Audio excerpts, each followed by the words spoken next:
The coldness hit me first, not the room temperature, but something deeper like the silence before thunder strikes. My fingers instinctively reached for my scalp, expecting the familiar cascade of thick black hair. Instead, they found patches of bare skin, rough and uneven, like a field after wildfire. The scream that tore from my throat wasn't planned. It was pure shock, raw and primal. Before the echo died, my bedroom door burst open. There stood Jade, my sister, clutching an electric razor like a warrior's sword. Her perfectly manicured fingers wrapped around it possessively, and that grin, that satisfied, victorious grin, told me everything I needed to know. "Oh, perfect, you're awake," she said, voice dripping with mock sweetness. "I was hoping you'd see my masterpiece." I stumbled to the mirror, and what I saw shattered something inside me. Chunks of my hair lay scattered on the pillow like fallen leaves. One side of my head was nearly bald, the other choppy and jagged. Across my forehead in fading marker was the word worthless, smeared but still visible. "What have you done?" I whispered, my voice barely audible. Jade shrugged, examining her nails. "Fixed you. Now the outside finally matches what's inside." Mom's voice drifted from the hallway, casual and cruel. "Jade, show her the mirror. She needs to see what reality looks like." That's when it hit me. This wasn't impulsive. This was planned, calculated, enjoyed. They had discussed this over their morning coffee while I slept, vulnerable and trusting in my own home. Mom entered, sipping tea like nothing had happened. She studied my reflection and smiled with satisfaction. "Maybe now the neighbors will stop asking why you still live here. No job, no ambition, no future. At least your hair won't lie about who you are anymore." Jade added the final blow. "Oh, and I threw out your interview dress. Couldn't have you pretending to be something you're not." My interview dress. The one I'd saved for months to buy. The one hanging ready for today's job interview. My chance to finally escape this house of emotional poison. I felt something crack inside me, but it wasn't breaking. It was awakening. I locked myself in the bathroom and stared at the girl in the mirror. Not the girl they saw, worthless, broken, defeated. I saw someone who had survived 18 years of their cruelty and was still standing. I washed the word from my forehead, watching their hatred swirl down the drain. Then I made a decision that would change everything. I walked to the salon with a scarf wrapped around my head, not to hide, but to contain the fire building inside me. "Shave it all off," I told the stylist. "Make it clean, but leave a streak of color, something bold." For the first time in my life, I was making a choice they couldn't control. And it felt like power. I didn't go home that night. Or the next. I found shelter 3 towns away, carrying nothing but a manila folder with 3 printed resumes and a determination they'd never seen before. The women at the shelter recognized something in me. They'd all been where I was. Broken by people who should have loved them, but refusing to stay down. They shared their bread and their stories, and I learned that survival could be beautiful. I applied everywhere. Cafes, stores, libraries. Most didn't even look twice at the girl with the shaved head and thrift store clothes.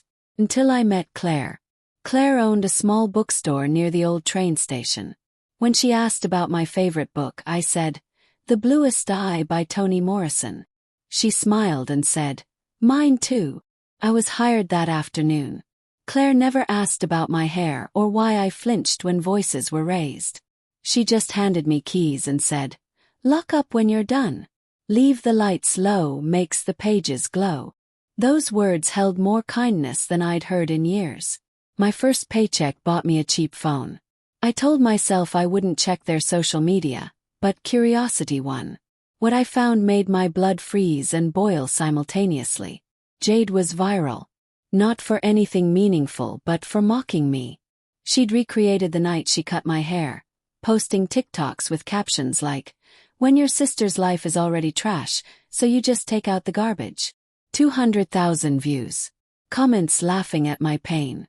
Strangers celebrating my humiliation. And there was Mom commenting, "Finally, she did something useful. That haircut saved us money." I screenshotted everything. Every comment, every laugh, every cruel joke. Not for evidence, for fuel. Claire noticed my organizational skills and promoted me to inventory manager. Then a customer, a college professor, suggested I try public speaking. Me. I laughed bitterly. They used to say I sounded like a broken radio. Good, he smiled. Radios carry truth. My first speaking engagement was small adult learners, mostly women who'd survived their own storms. I shared my story without naming names, and the room was silent except for one woman crying. Afterwards she approached me. You don't know what you just did. You gave my daughter a reason to stay. That night, looking in the bookstore mirror, I saw something new in my eyes. Not just survival but purpose. More speaking engagements followed. Podcast interview. A panel on emotional abuse survival. My confidence grew with each story shared, each person helped. Then I saw the guest list for a major wellness conference. Jade was listed as a family empowerment coach for a beauty brand. The irony was suffocating. She was monetizing my pain, stealing my story, my aesthetic, my journey. But she didn't know one thing. I'd been documenting everything. And I was no longer afraid of standing in the light. The conference hall buzzed with artificial energy. Forced smiles, synthetic compliments, the cloying smell of expensive skincare. Booths displayed airbrushed photos of empowered women, all looking exactly the same. I didn't try to look like them. I wore my truth, hair grown out but still choppy, minimal makeup, and a calmness I'd earned through fire. I was scheduled just before the closing speaker, Jade. When I stepped onto the stage, the room fell silent. They expected a soft, motivational talk about overcoming hardship with grace. But grace wasn't what saved me. I used to be told I looked like trash. I began, scanning the front row until I found her. Jade, dressed in white, sitting next to a cosmetics CEO, trying to maintain her composure but failing as recognition dawned. My family made me scrub their floors while they filmed themselves living lavishly. They cut my hair while I slept and wrote "worthless" on my forehead because they said it finally made me look like what I was. The projector behind me displayed the screenshots, the TikToks, the comments, mom's reply supporting the abuse. The woman who did this now calls herself a family empowerment expert. Is here today. Her name is Jade.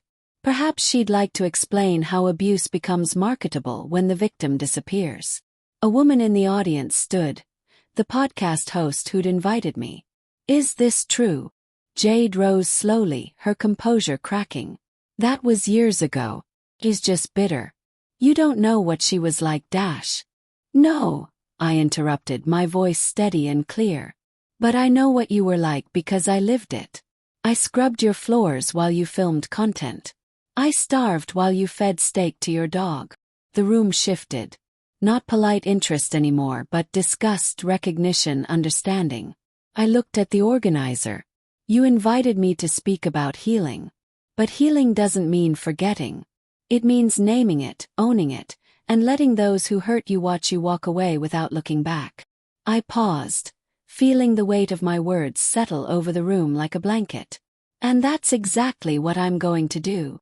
I stepped off the stage to silence, then slowly building applause. Security escorted Jade out through a side exit. Not arrested, not legally punished, but ruined in the space she cared about most. Her brand collapsed within days. Sponsors dropped her. Her coaching business evaporated. The comments on her old videos turned venomous. This wasn't empowerment, it was performance.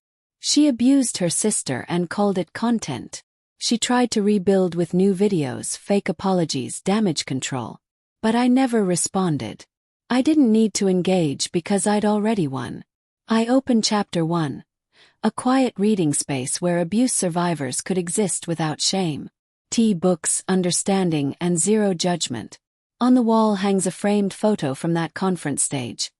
Me mid-sentence, unapologetic, unbroken, telling my truth to a room full of people who finally heard it.